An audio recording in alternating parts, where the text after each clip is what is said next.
Assalamualaikum warahmatullahi wabarakatuh. Hello guys, balik lagi di video bareng Arinis. Nah, video kali ini kita mau ngomongin Samsung Galaxy S24 S series yang kehadirannya selalu ditunggu ya. Tentunya buat orang-orang yang kayak gue nih yang suka smartphone compact tapi bisa diandelin buat hariannya gitu ya.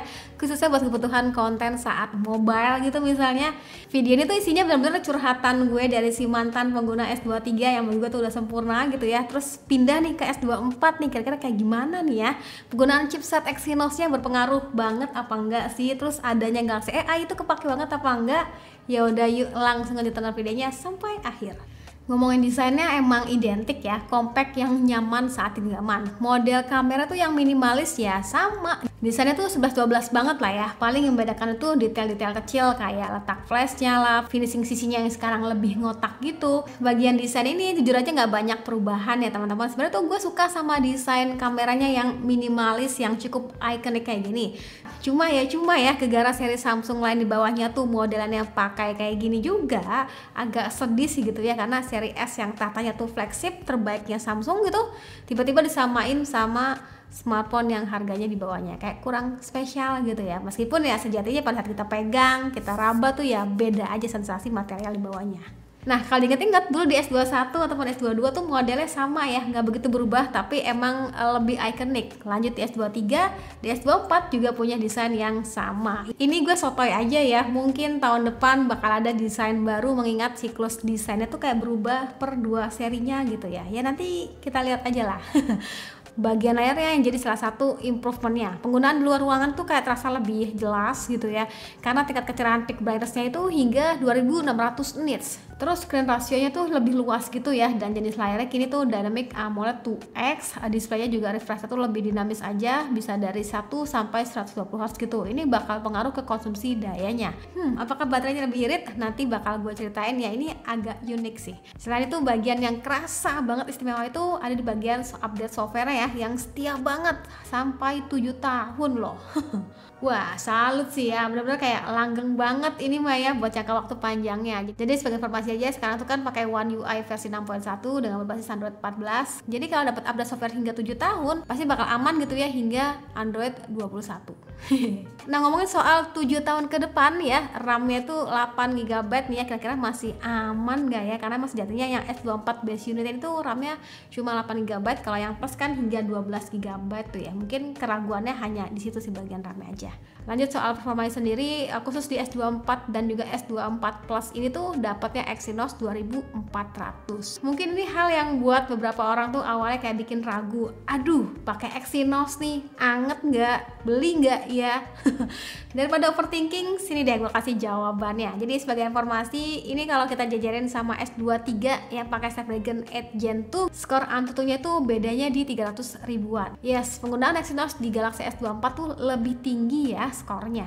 Tapi ya jujur aja penggunaan daily gue nih ya, yang nggak ngomongin soal gaming, kayak lebih ke performa hariannya buat multitasking, buat editing video, buat ngambil video, pokoknya ala content creator gitu ya. Ini bisa dibilang multitaskingnya tuh terasanya lancar, sat pokoknya. Kalau buat suhunya sendiri terbilangnya ya aman, nggak nemu yang panas gimana gitu bagi gue nih ya. Nah, buat saat ini malah yang kerasa betul perbedaannya tuh ada pada bagian di hasil kamera dan juga baterainya. Ini biasa pemakaian gue penggunaan paket data ya teman-teman. SOC rata-rata dari smartphone itu sekitar 4,5 jam gitu. 4,5 jam gimana? 4 jam setengah maksudnya. Dan pokoknya cukup lah ya buat pemakaian hariannya. Nah, kalau penggunaannya tuh connect ke wifi, terus penggunaan yang santai itu bisa tembus hingga 7 jam gitu. Jadi kesimpulannya tergantung aktivitas hariannya, jaringannya, dan juga sinyalnya juga sih. Lanjut soal kameranya, secara konfigurasi kamera tuh masih identik ya teman-teman. Jadi di acaranya Samsung kemarin pun kayak nggak bahas detail soal kameranya gitu ya. Mereka tuh lebih fokus soal Galaxy AI yang nantinya tuh gue bakal ceritain di akhir-akhir, dimana kamera sendiri punya 12 megapiksel sebagai ultrawide, 50 megapiksel sebagai main kamera, 10 megapiksel sebagai optical zoom 3 kali gitu, dan kamera depan dikasih 12 megapiksel. Buat hasil fotonya seperti biasa ya, khas S series kamera tuh kayak selalu bisa diandelin lah buat kebutuhan foto-foto. Kemarin itu kebetulan ada acara arisan keluarga gitu kan, gue tuh seketika kayak jadi tukang foto cuy, karena kebanyakan orang tuh kayak suka sama hasil kamera si Galaxy S24 ini. Detailnya, dynamic range-nya, saturasi warnanya terbilangnya yang udah baik. Paling bakal kerasa agak menurun itu pas pakai lensa ultrawide-nya. itu kayak kurang ter-highlight aja. Ini posisinya tuh kayak bener-bener kalian tuh disodorin sama hasil Galaxy S24 ya, kayak langsung auto dapet bintang 5 lah, langsung bagus gitu penilaiannya. Nah karena gue tuh kepo gimana kalau dijajarin sama HP lainnya kayak generasi sebelumnya nih, sama si Galaxy S23 gitu ya, ataupun Pixel 8 ya, beginilah kurang lebih kalau dijajarin. Hasil kamera di Galaxy S24 ini tuh terkesan memang lebih kalem ya teman-teman, terutama soal saturasi warnanya dan tone si subjeknya. Hasil foto kayak gini sih sebenarnya balik lagi selera kalian ya, sebenarnya kalian suka yang lebih natural atau lebih fun buat upload ke sosial media. Nah buat kalian yang follow Instagram gue pasti tahu ya, kemarin tuh gue sempet nanya gitu ya selera foto kalian tuh yang mana di IG story gitu ya, dan ternyata teman-teman tuh kayak lebih suka warna yang lebih fun. Kalau gue sih ngeliatnya di S24 itu terasa emang kayak lebih natural, tapi di satu sisi gue tuh curiga ini kamera S24 tuh kayak belum optimal ya. Kita tunggu deh, tinggal menunggu update software aja nih, kira-kira bakal kayak gimana hasilnya, apakah makin epic? Nanti gue update aja di sosial media ya. Contoh perekaman kamera belakangnya di 1080 30 fps bakal kayak gini. Coba zoom 3 kali ya. Wah, cakep ini. Masih detail nggak sih guys, kelihatannya guys? Oke, coba sambil jalan sedikit bakal kayak gimana ya. Pindah lensa ultra wide. Oke, next kita pindah langsung ke kamera depannya, bakal kayak gini. Sambil jalan dikit ya. Oke lanjut ya. Nah ini sekalian menjawab pertanyaan kalian yang di video unboxing sebelumnya. Katanya gimana kak kalau kita beli S23 aja di tahun 2024, apakah worth it apa mending langsung lanjut ke S24 ini? Kalau tadi udah nyimak ngeh dong ya, sebenarnya gue sih masih sayang sama S23 ini tapi Galaxy S24 juga lebih menarik. Yes, jadi Galaxy S24 series ini tuh punya fitur yang baru yang bikin orang tuh penasaran, yang eksklusif cuman ada di Galaxy S24 series, namanya tuh Galaxy AI. Ya, buat saat ini cuma bisa nikmatin di smartphone ini. S23 bakal kebagian apa enggak? Belum tahu. Kalau kebagian ngapain orang beli S24 coy.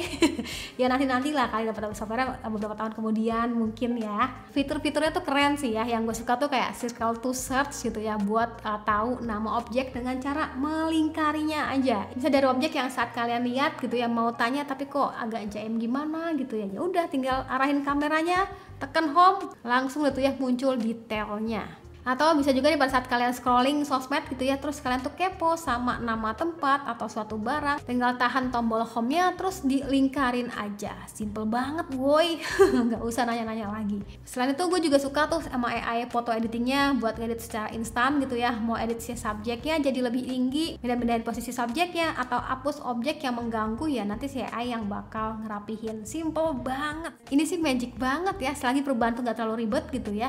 Ini sih hitungannya masih terbilangnya rapi. Fitur lainnya tuh kayak komunikasi beda bahasa lebih mudah gitu ya. Mau via chatting ada chat assist-nya di sini ya. Kalian tinggal ketik aja pakai bahasa Inggris, nanti bakal ditranslate ke sesuai dengan bahasa yang kalian pilih. Atau saat teleponan gitu ya. Ada juga fitur live translate-nya yang bakal memudahkan kalian pada saat ngobrol beda bahasa.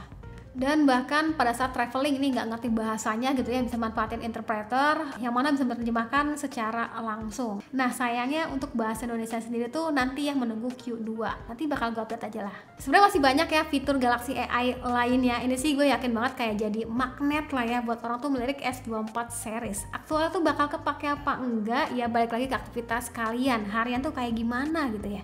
Tapi asli ya, ini sih fitur-fiturnya bakal ngebantu banget sih buat aktivitas hariannya.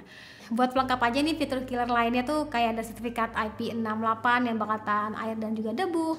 Terus support juga dengan wireless charging pastinya, dilengkapi dengan Gorilla Glass Victus 2 buat ketahanan bodinya. Tapi tetap aja teman-teman mesti dilindungi. Kalian tuh mesti banget pakai tempered glass ini, kalau gue sih rekomendasinya dari Spigen yang isinya 2 gitu ya teman-teman, karena lebih mudah aja pada saat pemasangannya gitu ya. Terus kalau buat casingnya sendiri tuh gue pakai yang standing grip case official Samsung yang unyu banget kayak gini, paduan warna yang gemes ini, cakep lah. Kesimpulan akhirnya buat teman-teman yang concern soal desain, yang berharap kayak bakal beda banget atau berharap kamera dengan spek yang paling tinggi, mungkin Galaxy S24 ini tuh nggak terlalu wow gitu ya. Walau kameranya sih kalau gue pribadi ya udah bisa banget diandalkan buat kebutuhan kayak bikin konten harian kayak pada saat mobile gitu ya, ini udah bisa banget. Tapi ya buat kalian yang pengen ngerasain fitur-fitur magic Galaxy AI dengan budget yang lebih terjangkau dibandingin dengan kakak-kakaknya, yang gue yakin sih ke depan tuh Galaxy AI ini bakal terus dikembangkan kembangin ya di Galaxy S24 series ini, menarik banget sih buat cobain. Oh ya, sedikit info, kemarin tuh gue sempat bikin story ya, iPhone gue pakai One UI, udah ala rasa Samsung. Dan sebenarnya kalian tuh bisa cobain juga kok di iPhone ataupun di Android lainnya. Ini tuh ibaratnya kayak simulasi lah ya, kalian tuh bisa ngerasain UI-nya Samsung tuh seperti apa, gimana tampilannya, ada mode apa aja di dalamnya, terus fitur-fiturnya tuh kayak gimana, kalian tuh bisa cobain.